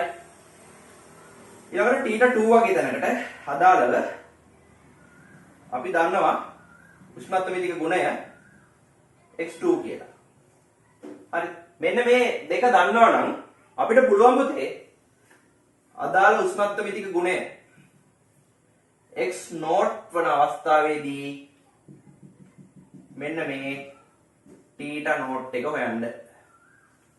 පැහැදිලිද? අපි දන්නේ මොනවද? මෙයා දන්නවා, මෙයා දන්නවා, මෙයා දන්නවා, මෙයා දන්නවා. මෙයාත් අපි දන්නවා. මෙයා දන්නේ නැති වුණාම අපිට හොයාගන්න පුළුවන්. ඒක හරියට මෙන්න මේ වගේ. හොඳට බලන්නකෝ. දැන් මෙහෙම හරි භාජන තුනක් තියෙනවා. මේකේ දාලා තියෙන්නේ ජලය. මේකේ තියෙන්නේ 10යි සෙල්සියස් ජලය කියලා හිතන්න. මේකේ තියෙන්නේ 30යි සෙල්සියස් ජලය කියලා හිතන්නකෝ. සරල උදාහරණයක් මම මේ අරන් පැහැදිලි කරන්නේ. හරි. පුතේ උෂ්ණත්ව මානය මේකට දාපුවා. හරි. පෙන්නනවා ඒ උෂ්ණත්ව මානය ඇතුලේ තියෙන ඒ ද්‍රවයේ දිග ද්‍රව කඳේ දිග සෙන්ටිමීටර් 10යි. නිකන් උදාහරණයක් මම ගන්නෙ. හරි. මේකට දාපුවාම වෙනවා පුතේ සෙන්ටිමීටර් 30. 10ට 10යි 30ට 30යි. පුතේ මේකේ උෂ්ණත්වය අපි දන්නේ නැහැ. දැන් අපි මේකට දාමු. උෂ්ණත්ව මානය මේකට දාමු. දැන් මේකට දාපුවාම අපි උෂ්ණත්වය දන්නේ නැති වුණාට මේකේ දිගක් පේනවනේ. අන්න පේනවා මෙතන 30යි සෙල්සියස් නෙවෙයි 30යි සෙන්ටිමීටර. මෙතන පේනවා 20යි සෙන්ටිමීටර. එහෙනම් පුතේ උෂ්ණත්වය කොච්චරයිද? 20යි සෙල්සියස්. හරි අන්න ඒ වගේ. දැන් හරියට මේ 10යි සෙල්සියස් කියන එක θ1 වගේ. එතකොට 10යි සෙල්සියස් කිදි වෙන්නේ 10යි සෙන්ටිමීටර. හරි θ1 කිදි වෙන්නන්නේ x1. ඒ කියන්නේ හරියට මේ 10යි සෙන්ටිමීටර එක x1 වගේ. θ1 ට x1. ඊට පස්සේ මේ θ2 කියන්නේ හරියට 30යි සෙල්සියස් වගේ. එතකොට θ2 ට පෙන්නන්නේ x2 නේ. x2 කියන්නේ හරියට මේ 30යි සෙන්ටිමීටර වගේ. 30යි සෙල්සියස් ට 30යි සෙන්ටිමීටර. θ2 ට x2. දැන් අපි මේ x0 උත් දන්නවා. එතකොට x0 කියන්නේ මේකට දාපුවම දෙන්නේ මේ 20යි සෙන්ටිමීටර වගේ. හරි. එතකොට ඒකට අදාළව මෙන්න මේ උෂ්ණත්වය අපි θ0 එක අපිට ගන්න පුළුවන්. දැක්කද? හරි. ඉතින් අන්න එහෙම එකක් තමයි මේ කරන්න යන්නේ. මේ මම උදාහරණයකින් පැහැදිලි කරා විතරයි. හරි. මේ ප්‍රස්තාරය දාගන්න ඉක්මනට මේව ඕනේ. හරි. right. right. right. මේව ලියන්න ඕනේ. හරි. ඊළඟ θ1 θ2 යනු දන්නා උෂ්ණත්ව දෙකකි. θ1 සහ θ2 යනු දන්නා උෂ්ණත්ව දෙකකි. දන්නා උෂ්ණත්ව දෙකකි. මේ දෙක දන්නවා. උෂ්ණත්ව දෙකකි. හරි. θ1 උෂ්ණත්වයට අදාළව උෂ්ණත්ව මිතික ගුණය x1 වේ. θ1 උෂ්ණත්වයට අදාළව උෂ්ණත්ව මිතික ගුණය x1 වේ. x1 වේ. හරි. θ2 උෂ්ණත්වයට අදාළව උෂ්ණත්ව මිතික ගුණය x2 වේ. x2 වේ. හරි. x2 වේ. හරි. ඊළඟට ඊට θ නෝට් යනු නොදන්නා උෂ්ණත්වයකි. θ නෝට් යනු නොදන්නා උෂ්ණත්වයකි. θ නෝට් යනු නොදන්නා උෂ්ණත්වයකි. හරි. රයිට්. මේ වලියන්නේ θ නෝට් උෂ්ණත්වයට අදාළ උෂ්ණත්ව මිතික ගුණය x නෝට් වේ. x නෝට් වේ. උෂ්ණත්ව මිතික ගුණය x නෝට් වේ. හරි. දැන් x නෝට් දන්නේ නම් x නෝට් දන්නේ නම් අපට θ නෝට් සොයාගත හැකි වේ. x නෝට් දන්නේ නම් අපට θ නෝට් සොයාගත හැකි වේ. හරි. දැන් ඒ සඳහා ප්‍රස්ථාරයේ අනුක්‍රමණය භාවිතා කළ හැකියි. හරි. පුතේ මේ බලන්න. මේ බලන්න. දැන් මේක ගත්තට පස්සේ හරි මම ගන්නම් හරි අවස්ථා දෙකක්. අපි ගමු මෙන්න මෙතන ඉඳලා හරි හොඳට බලගන්න. ඔයගොල්ලන්ට පේනවා මෙන්න මේ ලොකු ත්‍රිකෝණේ ගත්තොත් මම මේ රතු පාටින් අඳින ත්‍රිකෝණේ ගත්තොත් හරි මම මෙතන දාන්නම් A B C අකුරු තුනක් වලට මේක තව ටිකක් වැඩි ලේසි වෙන්නේ. හරි A B C ත්‍රිකෝණය. හරි A B C ත්‍රිකෝණය. හරි. එතකොට ඒකට අදාළව මෙතන කෝණේ T ගානේ අනුක්‍රමණයනේ. මම M කියලා දාන්නම් අනුක්‍රමණය. හරි. එතකොට මම මේක එළිය ඇඳ ගන්නකො A B C ත්‍රිකෝණය. මේ තියෙන්නේ A B C ත්‍රිකෝණය. මේ තියෙන්නේ අනුක්‍රමණය. අනුක්‍රමණය කියන්නේ tan කෝණේ tan T tan එකනේ. හරි එතකොට tan M සමාන වෙන්නේ හරි BC බෙදීම AB නේ. සබනේ සම්මුඛ පාදය බෙදීම බද්ධ පාදයනේ. හරි මේක කර්ණයනේ. නේද? හරි. එතකොට හොඳට බලන්න. BC කියන්නේ මොකක්ද? BC කියන්නේ x2 ඍණ x1 මේ x2 ඍණ x1. AB කියන්නේ මොකක්ද? θ2 ඍණ θ1 සමානයි අනුක්‍රමණයට tan m ට. හරි. පොතේ මේ පේනවනේ? AB කියන්නේ මේ θ2 ඍණ θ2 ගෙන් θ1 අඩු වුනහම AB නේ. හරි. එහෙනම් මෙයා අංක 1. ඉක්මනට ගන්න. මේ ත්‍රිකෝණය ඇඳා. හරි. මේ මෙතන ත්‍රිකෝණය පෙන්න ගත්තා. පෙන්නලා හරි. මේක ඇඳලා ඉක්මනට මේ tan m එක ගත්තා. මේ විදිහට ගත්තා. හරි. වීඩියෝ එක නවත්තලා ගන්න. right උදේ. දැන් මේ බලන්න. මම මෙන්න මේ ත්‍රිකෝණය ගන්නවා මේ. බලන්න. අර ත්‍රිකෝණය ඇතුළේම තියෙන මෙන්න මේ පොඩි ත්‍රිකෝණය ගන්නවා. මේ ත්‍රිකෝණය. හරි. එතකොට මේ පොඩි ත්‍රිකෝණය ගත්තොත් මම ඒකට දාන්නවා මෙතෙන්ට D අකුරයි E අකුරයි. එතකොට මම ADE පොඩි ත්‍රිකෝණය ගන්නෙ දැන්. හරි. දැන් අපි කලින් ගත්ත සූත්‍රය මෙයා පැත්තකින් තියලා තියාගමු. tan m සමානයි මොකක්ද? x2 ඍණ x1 බෙදීම θ2 ඍණ θ1 එක කොහොම තියාගමු. හරි. දැන් ඔයාලට පේනවා මම මෙතනදී හරි කොළපාට ත්‍රිකෝණය ගත්තොත් ඒ කොළපාට ත්‍රිකෝණේ right හොඳට බලන්න මෙතන තියෙන්නේ අනුක්‍රමණයමයි අර මේ mයි එතකොට මෙතන තියෙන්නේ AD මෙතන තියෙන්නේ E හරි එතකොට මෙතන tan m එක එනවා මේ ත්‍රිකෝණයට අනුව tan m එක එනවා DE බෙදීම AD හරි මොකද DE බෙදීම AD කියලා එනවා හරි පොතේ DE ගත්තොත් ඔයාලට පේනවා x නෝට් බෙදීම x1 මේ DE කියන්නේ මේක නෙමෙයි x නෝට් බෙදීම නෙමෙයි sorry x නෝට් ඍණ x1 x නෝට් ඍණ x1 AD කියන්නේ මොකද්ද මේ AD කියන්නේ මේ θ නෝට් ඍණ θ1 මේ කොටසනේ θ නෝට් ඍණ θ1 θ නෝට් ඍණ θ1 මේ ඇවිල්ලා tan m එක දැන් අපි මෙහා 1 මෙහා 2 හරි මේක අද ගන්න මේක ඉක්මනට මේ ත්‍රිකෝණය දැම්මා මෙයා ගත්තා ඉක්මනට ගත්තා. හරි. රයිට් ඉක්මනට ගන්න. රයිට්. පුතේ ඊට පස්සේ හරි. දැන් මම මේ දෙන්න මොකක් කරනවද? 1 සහ 2 සමාන කරනවා. මෙයාට අංක 1 කියලා දාගත්තනේ ඔයාලා. මෙයාට 1 කියලා දාගත්තනේ. මෙයාට 2 කියලා දාගන්න. හරි. දැන් මම එහෙනම් අන්තිමේට මෙතන මේ 1 සමානයි 2 කියලා ලියනවා. 1 සමානයි 2 කියලා ලියනවා. හරි. එතකොට මෙතන එනවා මට පුළුවන් ලියන්න x2 ඍණ x1 බෙදීම θ2 ඍණ θ1 සමානයි x0 ඍණ x1 බෙදීම θ0 ඍණ θ1 කියලා. හරි. ඔහොම හදාගත්තා. බලන්න. හරි. දැන් මොන බාර මම කරන්න හදන වැඩේ. හරි. හරි පුතේ බලන්න. දැන් අපිට පුළුවන් හරි මේකේ මෙන්න මෙහෙම කරගන්න. හරි. මම මෙයාව උක්ත කරනවා. මේ පැත්තට ගන්නවා.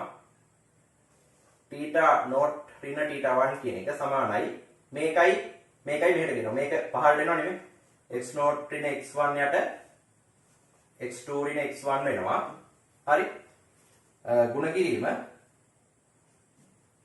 θ2 ඍණ θ1 එක මෙතෙන්ට එනවා. හරි. ඔය විදිහට එනවා. හරි. එතකොට අන්තිමේට පුළුවන් හරි හොඳට බලන්න. රයිට්. හරි. ඔයාලට පේනවද මේක? රයිට්. මෙතන මෙහෙට ගන්න ලියන්නම් මේක. හරි. මේ තියෙන්නේ දැන් මේ තියෙන්නේ θ0 ඍණ θ1 සමානයි x0 ඍණ x1 බෙදීම x2 ඍණ x1 ගුණ කිරීම වරහන් ඇතුලේ තියෙනවා මෙතන θ2 ඍණ θ1 හරි කොහොමද තියෙන්නේ ඊට පස්සේ දැන් θ0 තනි කර ගන්න ඕනේ මට මේ θ0 එක තනි කර ගන්න ඕනේ එතකොට මේක මෙහෙට එනවා එතකොට x0 ඍණ x1 බෙදීම x2 ඍණ x1 තියෙනවා හරි හරි ඒ දෙක කොහොම තියෙනවා ගුණ කිරීම θ2 ඍණ θ1 තියෙනවා වරහණක් දාන්නම් මම හරි එතකොට මේ සම්පූර්ණ එකෙන් සම්පූර්ණ එකට එකතු වෙනවා θ1 හරි හරි පොතේ මෙන්න මේ සූත්‍රය මගින් θ0 ගන්න පුළුවන් අපිට හරි මෙන්න මේ සූත්‍රය ඔයගොල්ලෝ අරගෙන අන්තිමේට කොටු කරගන්න හරි මේ සූත්‍රය අරගෙන කොටු කරගන්නකො තව තියෙනවා සූත්‍ර ඉස්සර මේක අරගෙන කොටු කරගන්න හරි මේ සූත්‍රය හරියට අරගෙන කොටු කරගන්න වීඩියෝ එක නවත්තලා right පොතේ ගන්න ඊළඟ මාතෘකාව හරි දැන් අපි යම් උෂ්ණත්වයක් හොයන්න අදාළ සූත්‍රයක් හදාගත්තා ඊට පස්සේ ගන්න ඊළඟ මාතෘකාව ටික ටික ඉස්සරහට මේ යන්නේ හරි ගන්න උෂ්ණත්වමාන පරිමාණ අතර නැත්නම් උෂ්ණත්ව මිතික පරිමාණ අතර සම්බන්ධතාවය උෂ්ණත්ව මිතික පරිමාණ අතර සම්බන්ධතාවය හරි මෙහෙමයි පුතේ හරි මේ සම්බන්ධතාවය අපිට ගොඩනගා ගන්න පුළුවන් විදි කිහිපයක් තියෙනවා හරි ඒකෙන් මම ඔයාලට මේක පැහැදිලි කරන්න පාවිච්චි කරන්නේ පහළ අචල ලක්ෂය සහ ඉහළ අචල ලක්ෂය කියන උෂ්ණත්ව අචල ලක්ෂ දෙකක්. හරි උෂ්ණත්ව අචල ලක්ෂ දෙකක්. හරි. හරි මෙන්න මෙහෙම ලියන්නකො. හරි ලියන්න. විශ්වයේ ඕනෑම තැනක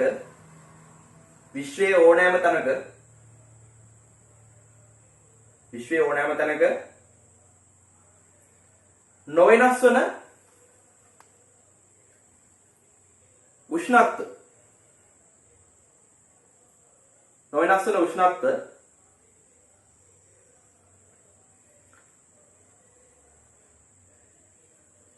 අචල උෂ්ණත්ව ලෙස හැඳින්වේ. අචල උෂ්ණත්ව ලෙස හැඳින්වේ.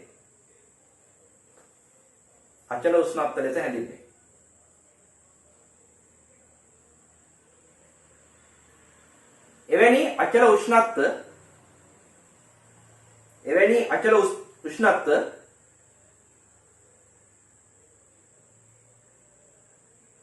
දෙකක් පහත දැක්වේ. හරි. ලියන්න අංක 1 කියලා. පහළ අචල උෂ්ණත්වය.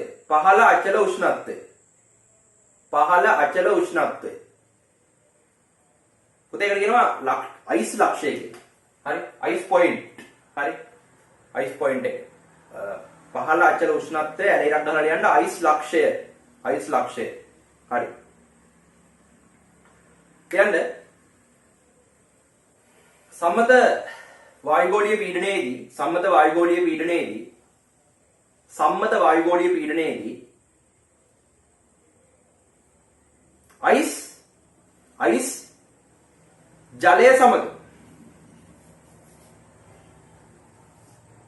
අයිස් ජලය සමග සමතුලිතව පවතින උෂ්ණත්වය. අයිස් ජලය සමග තාපජ සමතුලිතව පවතින උෂ්ණත්වය. පහළ අචල ලක්ෂය හෙවත් අයිස් ලක්ෂය ලෙස හැඳින්වේ.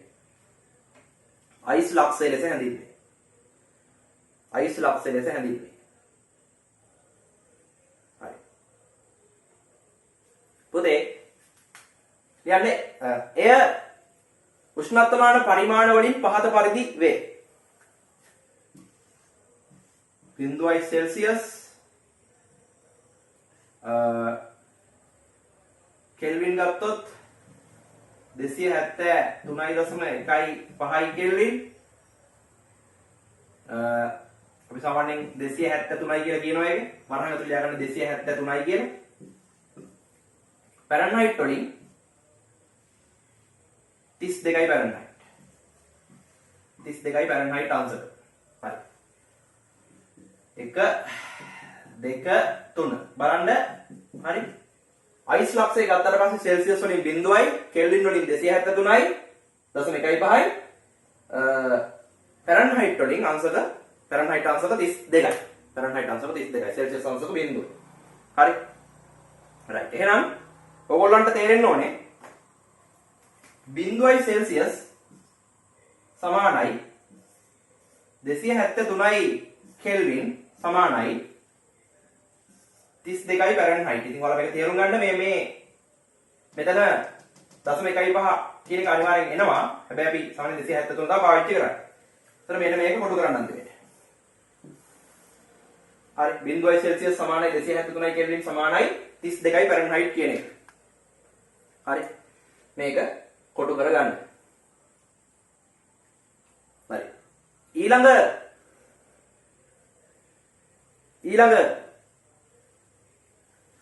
අංක 2 ලියන්න මොකද්ද? ඉහළ අචල උෂ්ණත්වය.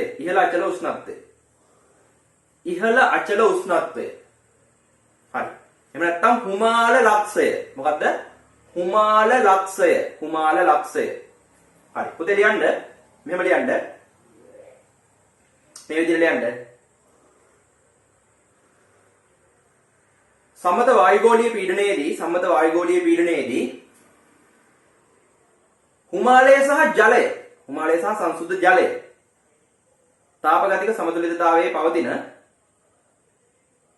තාපජ සමතුලිතතාවයේ පවතින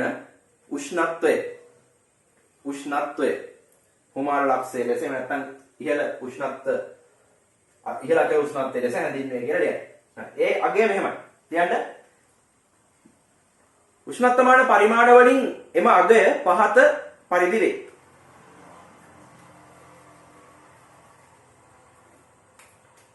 හරි. පුතේ බලන්න 100යි සෙල්සියස් වල දන්නවනේ හුමාල ලක්ෂයේ හුමාලය හැදෙන්නේ 100දී.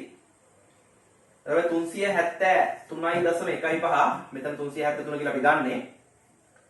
ෆැරන්හයිට් වලින් 212යි පුතේ 212යි ෆැරන්හයිට්. හරි එහෙනම් අපිට පුළුවන් හරි ලියන්න 100යි සෙල්සියස් සමානයි 373යි කෙල්වින් සමානයි 212යි ෆැරන්හයිට්. 212යි ෆැරන්හයිට්. right. කොටු කරන්න මේකත්. කොටු කරන්න මේකත් හරි. දැන් අපිට මේ අචල ලක්ෂ දෙකට අනුව හරි අචල ලක්ෂ දෙකට අනුව හදාගන්න පුළුවන් හරි උෂ්ණත්වය මනින මේ විනුම් කරන උෂ්ණත්ව පරිමාණ අතර සම්බන්ධතාවය. ඒ කියන්නේ සෙල්සියස් අගයක් කෙල්වින් වලින් කීයද? කෙල්වින් අගයක් සෙල්සියස් වලින් කීයද? ෆැරන්හයිට් වලින් කීයද? සෙල්සියස් අගයක් ෆැරන්හයිට් කරන්නේ කොහොමද? අන්න ඒ දේවල් ටික දැන් අපි කතා කරලා ඉන්න ඕනේ. ඒ කියන්නේ අපිට ඕනම උෂ්ණත්වමාන පරිමාණයකින් තියෙන අගයක් වෙනත් පරිමාණයකට හරව ගන්න පුළුවන් වෙන්න ඕනේ. දැන් ඒක තමයි කතා කරන්න යන්නේ. ඉතින් ඒකදී අපි යොදාගන්නේ මොකද්ද මෙතනදී? පහළ අචල ලක්ෂය සහ ඉහළ අචල ලක්ෂය. හරි. මොකද අපි මේ දෙකේම උෂ්ණත්වය දන්නවා. ඒ කියන්නේ පහළ අචල ලක්ෂයේදී, ඒ කියන්නේ අයිස් ලක්ෂයේදී හරි 0 සෙල්සියස් එහෙම නැත්නම් 273යි කෙල්වින් එහෙම නැත්නම් 32යි ෆැරන්හයිට්. ඉහළ අචල ලක්ෂයේදී 100යි සෙල්සියස් 373යි කෙල්වින් එහෙම නැත්නම් 212යි ෆැරන්හයිට් කියලා අපි දන්නවා. හරි. දැන් අපි බලමු කොහොමද මේ සම්බන්ධතා, කියන්නේ අචල ලක්ෂ දෙකේදී මේ සම්බන්ධතා අරගෙන කොහොමද මේ උෂ්ණත්වමාන පරිමාණ අතර සම්බන්ධතාවය ගොඩනගා ගන්න කියලා. right පුතේ, මේ ලියන්න මාතෘකාව මෙහෙම. ලියන්න සෙල්සියස් පරිමාණය සහ කෙල්වින් පරිමාණය අතර සම්බන්ධතාවය ගොඩනැගීම. සෙල්සියස් පරිමාණය සහ කෙල්වින් පරිමාණය අතර සම්බන්ධතාවය ගොඩනැගීම. හරි. පුතේ මේ බලන්න. දැන් අපිට පුළුවන් මේ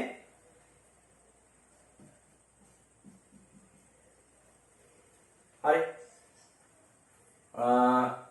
හුමාන ලක්ෂය සහ අයිස් ලක්ෂය දෙක ගත්තට පස්සේ හරි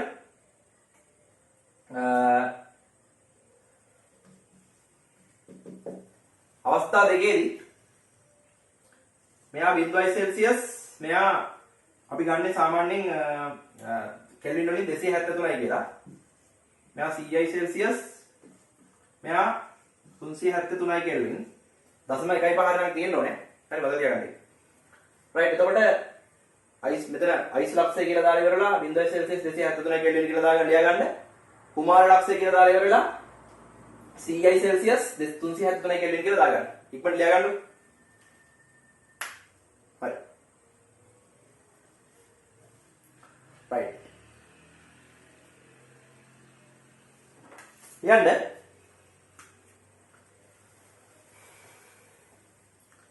අයිස් ලක්ෂය සහ හුමාන ලක්ෂය අතර, අයිස් ලක්ෂය සහ හුමාන ලක්ෂය අතර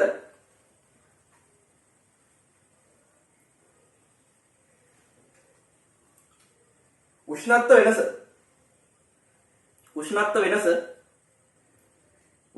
වෙනස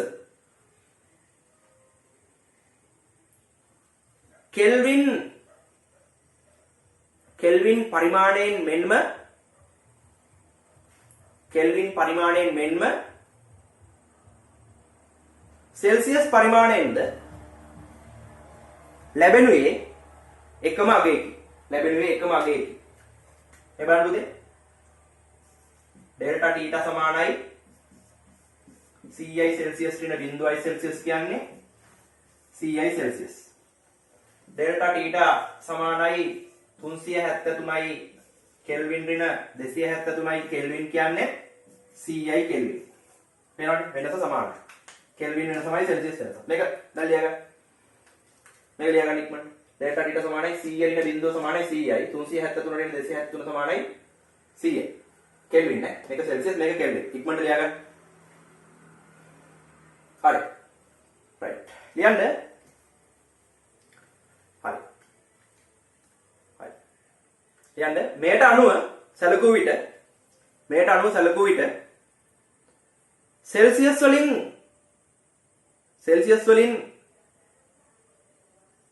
යම් උෂ්ණත්වයක් වෙනස් වන විට කෙල්වින් වලින්ද ඊට සමාන ප්‍රමාණයකින් උෂ්ණත්වය වෙනස් වේ.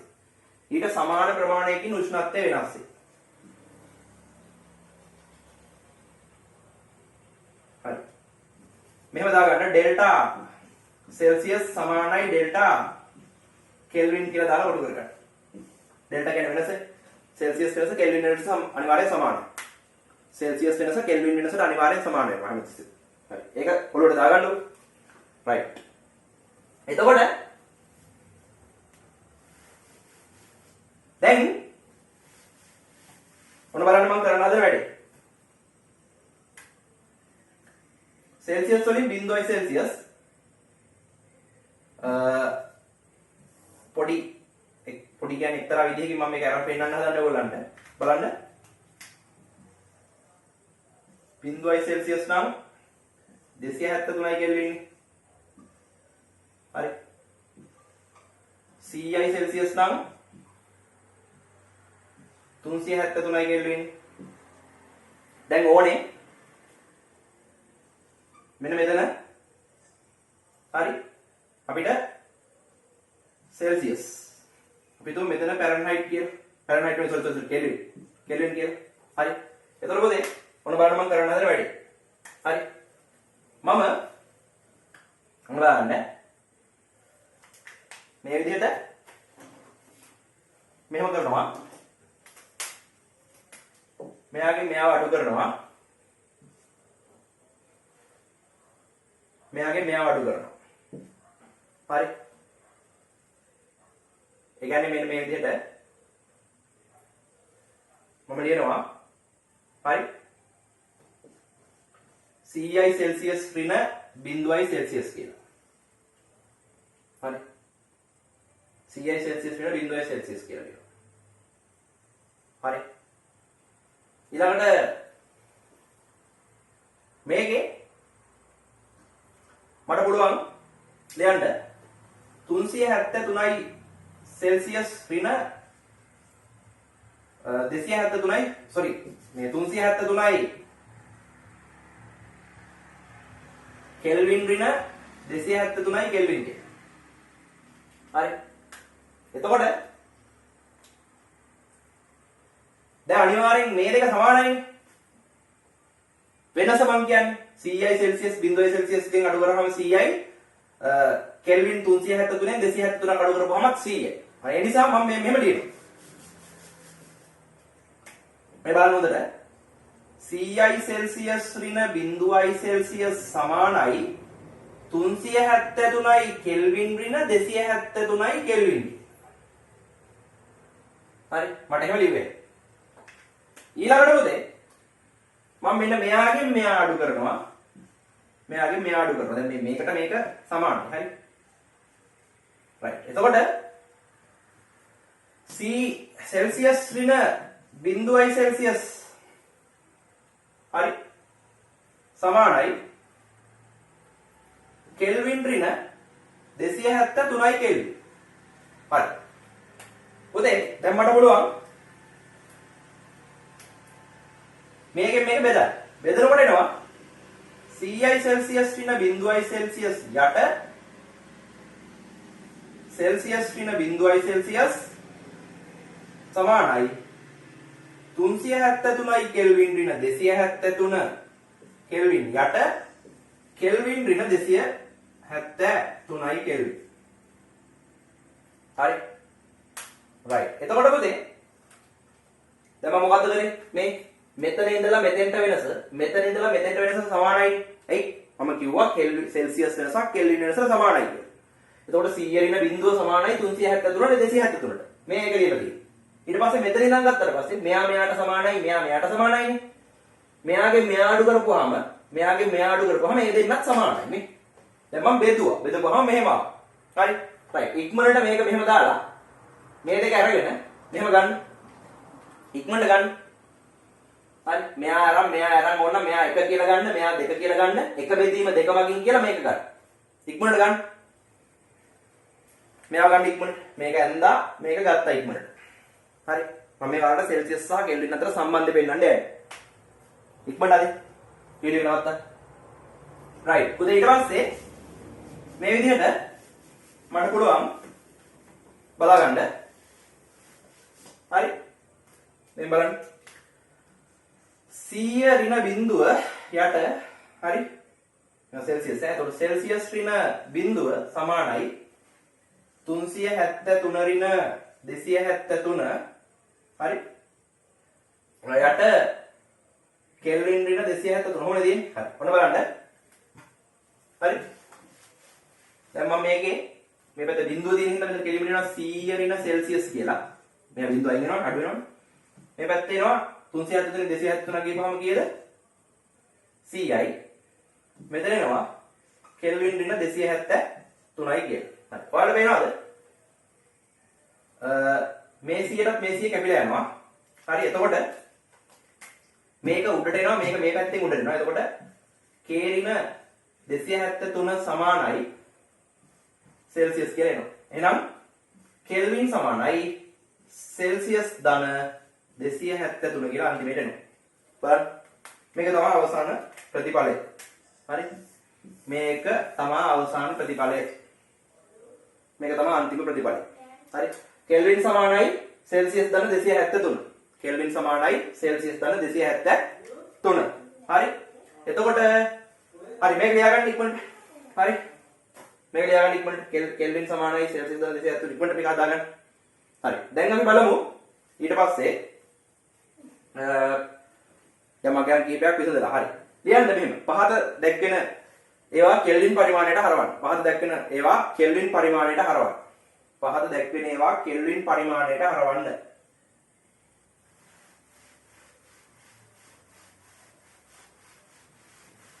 හරි. උත්තරත් එක්කම දෙන්නම් ඉතින්. මේ දාගන්න දෙක එක කියලා දාගන්න සෙල්සියස් අංශක 10 ඊළඟට සෙල්සියස් අංශක 25 ඊළඟට සෙල්සියස් අංශක 71 ඔය අපි අගයන් ටිකක් ගමුකෝ අපි. තව ඊට වඩා පොඩි එකක් දෙන්න. සෙල්සියස් අංශක ඍණ 12. හරි. මේ ටික ඔක්කොම කෙල්වින් කරන්න ඕනේ. හරි. මෙච්චරයි පුතේ කරන්න තියෙන්නේ කෙල්වින් කරද්දී. දැන් සූත්‍රය මොකද්ද? කෙල්වින් සමානයි සෙල්සියස් ධන 273. හරි. එතකොට සූත්‍රෙට දාන්න විතරයි තියෙන්නේ.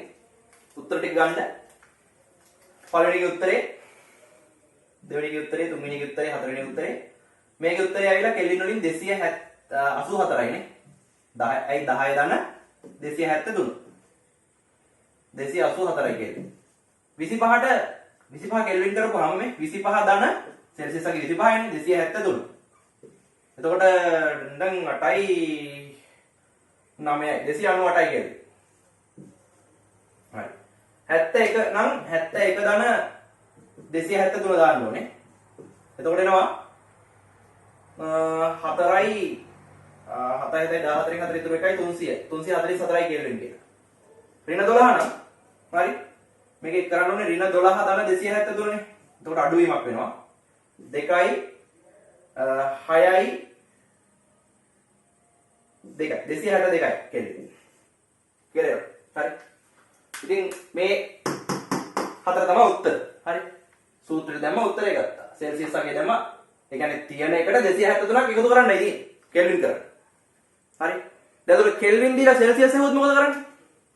කෙල්වින් දීලා සෙල්සියස් ඇහුවොත්? හරි. කෙල්වින් දීලා සෙල්සියස් ඇහුවොත් එහෙම මොකද කරන්න ඕන? කෙල්වින් අගයක් දීලා. හරි. ඕනනම් ඔය නිකන් මේ විදිහටම උදාහරණයක් විදිහට දාගන්න කෙල්වින් 275ක් තියෙනවා. සෙල්සියස් කරන්න ඕන. කොහොමද කරන්නේ? අපි දන්නවා මේ සූත්‍රයේ සෙල්සියස් කෙල්වින් සමානයි මේ කෙල්වින් සමානයි සෙල්සියස් ධන 273 කියලා. එහෙනම් දැන් කෙල්වින් 275 තමයි සෙල්සියස් කරන්න ඕනේ. නම් මෙතන 275 දානවා. 275 සමානයි සෙල්සියස් 273යි මෙතන. එතකොට සෙල්සියස් සමානයි 275න් අඩු කරන්නයි ඕනේ 273. එතකොට උත්තරේ 2යි සෙල්සියස්. තේරෙනවද? මේ විදිහ මේකත් හදා ගන්න ඕන. හරි. කෙල්වින් පහත දැක්වෙන කෙල්වින් පරිමාණ සෙල්සියස් කරන්න කියලා පොඩි විද්‍යාවක් තියෙන්නේ. හරි. මේ විදිහ හදා ගන්න. හරි. එහෙනම් සෙල්සියස් අගයක් කෙල්වින් කරන්න සෙල්සියස් අගයට 273ක් එකතු කරන්න ඕනේ. කෙල්වින් අගයක් සෙල්සියස් කරන්න ඒ කෙල්වින් අගයෙන් 273ක් අඩු කරන්න ඕනේ. හරි. ඔන්න ඔය විදිහට සෙල්සියස් සහ කෙල්වින් අතර සම්බන්ධතාවය හරි අපි ගන්නවා. හරි.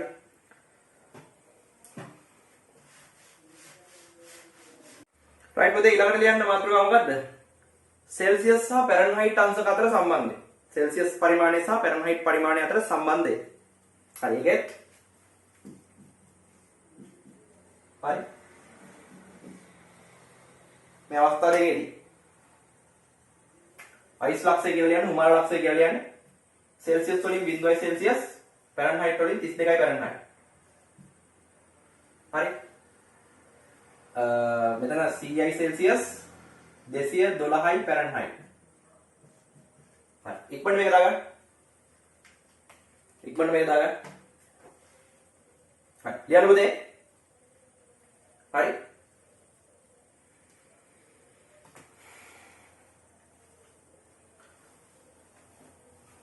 ලියන්න සෙල්සියස් වෙනස ෆැරන්හයිට් වෙනසට සමාන නොවේ. සෙල්සියස් වෙනස ෆැරන්හයිට් වෙනසට සමාන නොවේ. ඒ බලන්න. ඩෙල්ටා ටීටා සමානයි CI සෙල්සියස් ඍණ 0.I සෙල්සියස් කියන්නේ කෙලින්ම CI සෙල්සියස්. ඩෙල්ටා ටීටා සමානයි 212යි ෆැරන්හයිට් ඍණ 32යි ෆැරන්හයිට්. ඒතර උත්තරේ පුතේ 180යි ෆැරන්හයිට්. හරි. මේක ලියා ගන්න. මේ බලන්න මෙතන කලින් කෙල්වින් නම් මෙතන CI මෙතන CI. දැන් හැබැයි සෙල්සියස් ෆැරන්හයිට් කියනවා මෙතන සෙල්සියස් CI ෆැරන්හයිට් 180. හරි. ඉක්මනට මේක දාගන්න. වීඩියෝ එක නවත්තලා ලියා ගන්න. හරි. ඊට පස්සේ හරි ලියන්න පුළුවන් මෙන්න මෙහෙම. හරි. යටින් මේ ඩෙල්ටා CI සෙල්සියස් තමා සමාන වෙන්නේ ඩෙල්ටා කීයද 180යි ෆැරන්හයිට් වලට. දැන් මේක 100ෙන් බෙදලා ගත්තොත් 100ෙන් බෙදුවොත් දෙපැත්තම අපිට ලියන්න පුළුවන් ඩෙල්ටා දැන් 100 කැපෙනවනේ සෙල්සියස් සමානයි ඩෙල්ටා 1.8යි ෆැරන්හයිට් කියලා. මෙන්න මේක ගන්න. හරි. ඔන්න ඔක ගන්න. අන්තිමට මේක ගන්න. හරි.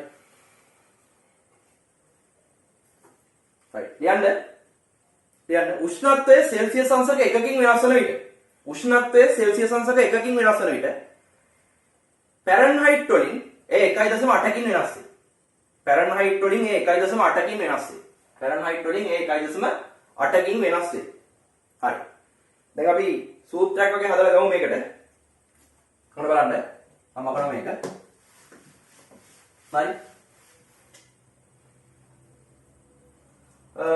මෙහෙම හදමු. කලින් හදුවා වගේම හදමු. පිටර මාරු නෑ. මේ බලන්න. 0.2 සෙල්සියස් නම් 32යි ෆැරන්හයිට් නේ. right. මෙතන CI සෙල්සියස් නම් 212යි ෆැරන්හයිට් නේ. හරි. එතකොට මෙතන බලන්න අපි ගමු සෙල්සියස් මෙතන ගමු ෆැරන්හයිට්. බලමු සෙල්සියස් සහ ෆැරන්හයිට් අතර සම්බන්ධය.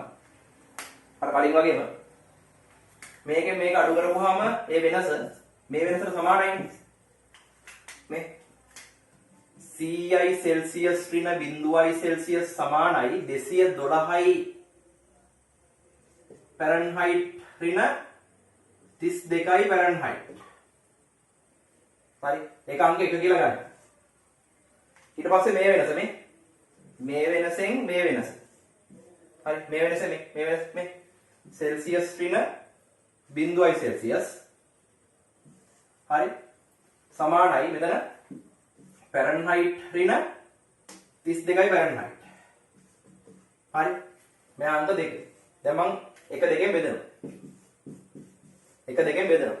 හරි. බෙදපුවාම එනවා මේ CI සෙල්සියස් ඍණ 0.I සෙල්සියස් බෙදීම සෙල්සියස් ඍණ 0.I සෙල්සියස්. හරි. සමානයි හරි. පුතේ මම මෙතන දැන් මේ බලන්නකොට මෙන්න මෙතන මේ සෙල්සියස් සහ ෆැරන්හයිට් කියලා ගන්නේ සංකේතයක් ඈ. අගයක් නෙමෙයි. දැන් මේ වගේ ඒකක වලට සෙල්සියස් ෆැරන්හයිට් දාලා තිබුණා මේක මෙයා සංකේතයක් ඈ. හරි ඒක තේරුම් ගන්න. මේ ඒක මේ දාලා තියෙන්නේ දැන් 100ට මේ ඒකකේනේ බිඳුවට ඒකකේ 212ට ඒකකේ 32ට ඒකකේ. හැබැයි මේ සෙල්සියස් කියන්නේ සංකේතයක්. මේ ෆැරන්හයිට් කියන්නේ සංකේතයක්. කලින්ගෙත් එහෙමයි ඈ. නැත්නම් ඔයගොල්ලෝ පටල ගන්න. එහෙනම් මම වෙනම පෑනක එක දැම්මා. හරි මෙතනත් එක පෙන්නන්න මේ සෙල්සියස් කියන එක සංකේතය. හරි. මේ සංකේතය මේක අඩු කරනවා. හරි. එතකොට මේ පැත්තේ බෙදුවම එන්නේ 212 ෆැරන්හයිට් ඍණ 32යි ෆැරන්හයිට් යට ෆැරන්හයිට් කියන සංකේතය මේ තියෙන්නේ. ඍණ 32යි ෆැරන්හයිට්. මේ විදිහට තියෙන්නේ. මෙතන සමාන ලකුණු තියෙන්නේ. හරි. ඔය විදිහට තියෙන්නේ. හරි. එතකොට මොකද? හරි. දැන් හරි. මේක ඔන්න බලන්න. හරි.